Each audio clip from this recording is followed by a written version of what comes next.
नमस्कार दोस्तों, स्वागत है आप सभी का आपके अपने YouTube चैनल सिंपल मार्ग में। दोस्तों, अगर आप हमारे WhatsApp ग्रुप को ज्वाइन करना चाहते हैं तो डिस्क्रिप्शन में उसका लिंक दिया है, वहां जाकर आप हमारे WhatsApp ग्रुप को ज्वाइन कर सकते हैं। नर्मदे हर। दोस्तों, नर्मदा परिक्रमा की इस यात्रा का आज अपना 61वां दिन है।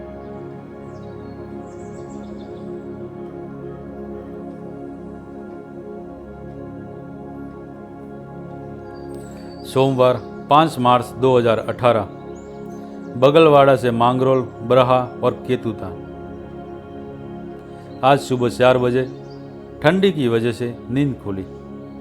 देखा तो रवि जी हम सभी के कल शाम को सुखाने के लिए रखे गए कपड़े उठा कर ला रहे हैं। ये बेमौसमी बरसात है। इसके बाद हम पुनः सो गए और फिर सुबह 6 बजे जागे। स्नान के कपड़े ले कल की भांति पगडंडी से नीचे उतर हमने मैया के तट पर ही स्नान किया और फिर ऊपर आश्रम में आकर पूजा की। आज ठंडी हवाएं चल रही है और आकाश में बादलों का घेरा है। बदली छाई हुई है। आश्रम के सेवक भैया द्वारा दिए गए चाय प्रसाद का हमने इस ठंडे मौसम में आनंद लिया। हमने रवि जी को भी जबरदस्ती चाय लेने के लिए बाध्य किया और बाद में उनकी उस चाय का मैंने और प्यारे लाल जी ने अपने अपने गिलास में विभाजन कर लिया। ऐसी हरकत से मुझे हॉस्टल के दिनों की याद ताज़ा करवा दी। प्यारे लाल बाबा जी चाय पीने के बहुत शौकीन हैं। चाय के साथ हमने कुछ बिस्किट भी खाए और फिर सारा सामान समेट हमने 8:15 पर मांगरोल नामक गांव की दिशा में प्रस्थान किया। आश्रम के बाबा जी ने हमें सन्यासी जीवन के विषय में कुछ दिशा निर्देश दिए, जिनको हमने सिरोधार्य किया। इसके बाद हमने मंदिर में दर्शन किए। साथ ही कल शाम की उन माताजी या आश्रम के बाबा जी की पुत्री है, उनके भी दर्शन लिए और फिर नर्मदे हर करके आगे बढ़े। चलते हुए इसी गांव की एक दुकान से हमने हमारे आज दिन भर के खाने के लिए कुछ बिस्किट खरीदे। हमने हिसाब लगाया तो पाया है कि प्यारे लाल जी के साथ आने के बाद से हमारी चलने की गति में दिन प्रतिदिन कमी आ रही है।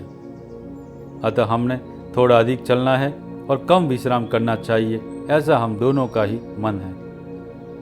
करीब 10 बजे हम एक गांव में पहुंचे या सार्वजनिक नाली की सफाई कर रहे एक व्यक्ति से आगे का मार्ग पूछने पर उन्होंने हमें मार्ग बताया। हमारे नर्मदे हर करके आगे बढ़ने पर कुछ सोच उन्होंने हमें रोक हमारे पास आकर 20 रुपये का नोट हमारे हाथ पर रख दिया और हमें आगे कई चाय पीने का निवेदन किया। आज पुनः इस प्रसंग से हम अवाक रह गए और हमें अचानक ही गुजरात में गन्ने के खेतों में काम करने आए जाम्बू अलीराजपुर के उन छोटे से बच्चों की याद हो आई, जिन्होंने भी इसी तरह हमें कुछ पैसे चाय अल्पाहार के लिए दिए थे। लोगों की मैया के प्रति श्रद्धा सचमुच अवर्णनीय है। इसी गांव में एक छोटी चाय की दुकान से मैंने और प्यारे लाल जी ने चाय पी। फिर यहाँ से हम 40 मिनटों के बाद 10:40 पर आगे बढ़े। धूप तेज है तो गांव के बाहर खुले मैदान में हम लोग कुछ देर सुस्ताने बैठे। गांव से आते एक ग्रामीण मुझसे बातें करने लगे, मानो हम पूर्व के परिचित हो, पर कुछ 2-4 बातों के बाद उनका ये भ्रम दूर हुआ। वे मुझे उनका कोई मित्र समझ रहे थे जो इस समय परिक्रमा में हैं। यहाँ से आगे चलते हुए हम थक जाने पर दोपहर 1 बजे मैया के तट पर ही बने विशाल आश्रम परिसर माँ रेवा मंदिर ट्रस्ट मांगरोल में आ गए। अभी दोपहर का 1 बज चुका है तो हमें तो भोजन प्रसाद मिलने की कोई आशा नहीं है, परंतु आश्चर्यजनक रूप में आश्रम के बाबा जी ने हम तीनों को तत्काली भोजन ग्रहण करने हेतु पाकशाला में निमंत्रित किया, जहाँ हमें चावल, दाल, रोटियां और अचार ऐसा प्रसाद मिला। महाराज जी ने बहुत ही आग्रह, प्रेम और आत्मीयता से परोसा। इसके बाद प्यारेलाल जी दोपहर की वाम कुक्षी लेते रहे और मैं तथा रवि जी जाकर मैया के घाट पर बनी पक्की सीढ़ियों पर बैठ बातें करते रहे। यहाँ का घाट पक्का, साफ और व्यवस्थित है। दोपहर 2:15 पर हम वापस कमरे नुमा बरामदे में आ गए तो यहाँ अभी अभी आए हुए एक परिक्रमावासी बंधु अहमद नगरी समूह के प्रमुख हमें मिले। उन्होंने उनके समूह के विषय में हमसे पूछताछ की। हमने उनके अनुरूप उत्तर दे उन्हें संतुष्ट करने का यत्न किया। इसके बाद हम सभी चारों ने किनारे से ही मैया के साथ साथ चलना प्रारंभ किया। आज बहुत दिनों बाद हमें ये सौभाग्य मिला था, इसलिए हम अत्यधिक आनंद का अनुभव कर रहे थे। रेती में चलना अधिक थका देने वाला होता है और पगडंडियां भी ऊंची नीची होती है, पर फिर भी इस मार्ग जैसा सुख किसी अन्य मार्ग में नहीं है।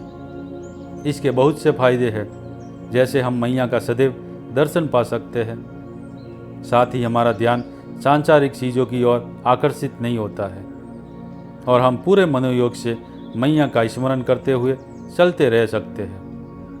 मैया के जल से आती हवाएं अलग ही ममता का सुख अनुभव करवाती है। किनारे के बहुत से स्थान इतने मनोरम और लुभावने हैं कि मन करता है वहीं रुक जाए। तो ऐसे विविध कारणों से हम आज एक बार पुनः किनारे से चल पाने के सुख से बहुत ही आनंदित महसूस करते हुए विशेष उत्साह से बरहा की दिशा में आगे बढ़ रहे हैं। चलते रुकते मौज मजा करते हम चलते जा रहे हैं और शाम 5 बजे हम लोग बरहा गांव आए और फिर इसी तरह किनारे से ही आगे चलते हुए शाम से 15 बजे केतुदान नामक गांव के तट पर बने आश्रम में आ गए। यहाँ 2 आश्रम हैं। पहले आश्रम से ऊपर से हमें किसी परिक्रमावासी ने आवाज़ दी। हमने सोचा ये हमारे साथ चलकर आए अहमद नगरी प्रमुख परिक्रमावासी जी के संगी साथी है, पर वो लोग अगले आश्रम में थे। अतः हम सब भी अगले अर्थात दूसरे आश्रम में ही पहुंच गए। ये श्री पंचमुखी हनुमान मंदिर है। यहाँ मैया उस ओर के पात्र से बह रही है, अतः हमारा मैया में स्नान संभव नहीं है। इस आश्रम में मैं, रवि जी, बाबा जी, एक अन्य हिंदी भाषी परिक्रमावासी और 3 महाराष्ट्र के परिक्रमावासी, ऐसे हम कुल 7 मूर्ति रुके हुए हैं। हमने हैंडपंप से हाथ पांव मुंह धो शाम की पूजा की और फिर सभी ने मिलकर रात्रि के भोजन प्रसाद हेतु सदाव्रत लेकर भोजन प्रसाद बनाया। हमने खिचड़ी बनाई, जिसमें पुणे के एक परिक्रमावासी बंधु का विशेष योगदान रहा। साथ ही हिंदी भाषी परिक्रमावासी ने कोई भी कार्य नहीं किया। सभी के भोजन के बाद हम दोनों ने हमारे भोजनों के बर्तन के साथ पकाने के बर्तन भी धोए और फिर ऊपर ले जाकर लौटा दिए। बूदनी के बाद प्रथम बार हमने आज 33 किलोमीटर की दूरी तय की है, वरना पिछले कुछ दिनों में हमने क्रमशः 23, 21, 19, 16 और 17 किलोमीटर इतनी ही यात्रा की है। आज की हमारे चलने की प्रगति से हम संतुष्ट हैं। हमने सारे काम निपटाए और फिर रात्रि 10:30 पर निद्राधीन हुए। श्री प्यारेलाल जी की आयु 62 वर्ष और उनके पास के सामान का वजन 25 किलोग्राम देखते हुए हम चाहते हैं कि वो उनकी पूर्व की गति से परिक्रमा करे तथा हमें आगे जाने की अनुमति दे दे। हम उनका दिल नहीं दुखाना चाहते हैं, इसलिए हम उनसे ये बातें इशारों में कर रहे हैं। पर उनका कहना है जितना चलना है चलो, मैं तो तुम दोनों के साथ ही चलते रहूँगा। हमें लगता है अब हमें इन्हें धोखा देकर ही धीरे से आगे बढ़ जाना पड़ेगा। उनकी आयु देखते हुए उनके स्वास्थ्य की हमें सर्वाधिक चिंता है। साथ ही हम समय के बंधन में हैं, इसलिए हम हमारी गति कम करने में भी असमर्थ हैं। देखते हैं मैया ने क्या सोच रखा है, क्योंकि परिक्रमा की हर बात पूर्व निर्धारित ही होती है। इसका अब तक के प्रवास में हमने बहुत बार अनुभव किया है। तो हमने सब कुछ मैया पर सौंप दिया।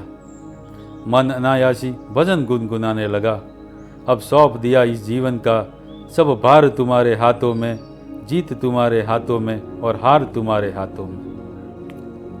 और पलकों ने आंखों को खुद में छुपा स्वप्न लोक की यात्रा प्रारंभ की। नर्मदे हर। दोस्तों, अगर आपको हमारा वीडियो अच्छा लगा हो तो लाइक करें, अपने मित्रों में शेयर करें और हमारे चैनल को सब्सक्राइब जरूर करें। नर्मदे हर।